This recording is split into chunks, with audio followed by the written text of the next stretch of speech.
Бишкек эпидемиологиялык абал боюнча кызыл зонага кирди. Бишкекте жылуулук берүү токтотулду. Бала бакчадагы балдарга берилген тамак аштардын абалы нааразы ата-энелер. Күндүн орчундуу жана урунттуу окуяларын баяндаган Айтмакчы программасы назарыңыздарда. Аны мен Айпери Шенкулова алып барам. Бизден алыстабаңыз. Бишкек эпидемиологиялык абал боюнча кызыл зонага кирди.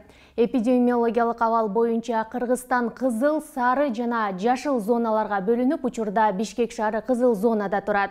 Бул тууралуу брифинг учурунда саламаттыкты сактоо жана социалдык өнүктүрүү министринин орун басары Улукбек Бекторганов билдирди.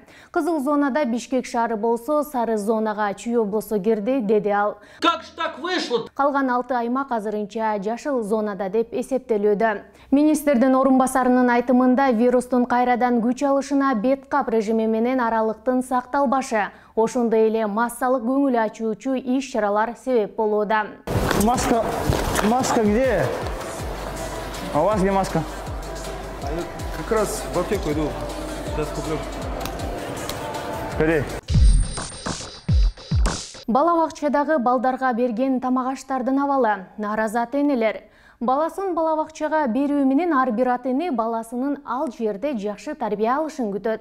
Кандайдыр бир жол менен мамлекеттин каржылоосу жана ата-энелердин кошумча төлөмдөрүн эске алуу менен мамлекеттик бала бакчалар ушул кадимки шарттарды да камсыз кыла алышат. Бирок белгилүү болгондой бардыгы эле эмес. Социалдык тармактарда ата-энелер Көк Жар конушундагы номер 182 бала бакчанын тарбиялануучуларына берилип жаткан тамактардын сүрөтүн бөлүштү.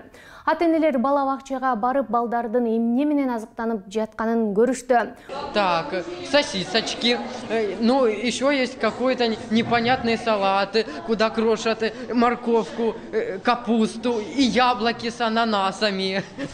Ушул бала бакчага байланыштуу мындай окуя жалгыз эмес экенин белгилей кетели. 2018 жылдын апрель айында номер 182 бала бакчанын тарбиялануучуларынын ата-энелери дагы балдарына эмне берилип жаткандыгына нааразы болушкан. Райондук билим берүү бөлүмү жогорудагы факты боюнча учурда териштирүү иштери жүрүп жаткандыгын билдирди. Как такое возможно? Бишкекте жылуулук берүү токтотулду. Бишкекте жылуулук 6 апрелден тарта өчүрүлөт. Бул тууралуу медиадан кабарлашты. Буйрукка мэрдин милдетин аткаруучу Бактыбек Кудайбергенов кол койду. Документке ылайык мындай чечим апрель айына карата аба ырайын карап чыгуу менен кабыл алынды. Эске салсак, 5 күн катары менен абанын орточо температурасы +8 градустан түшпөсө жылуулук берүү токтотулат.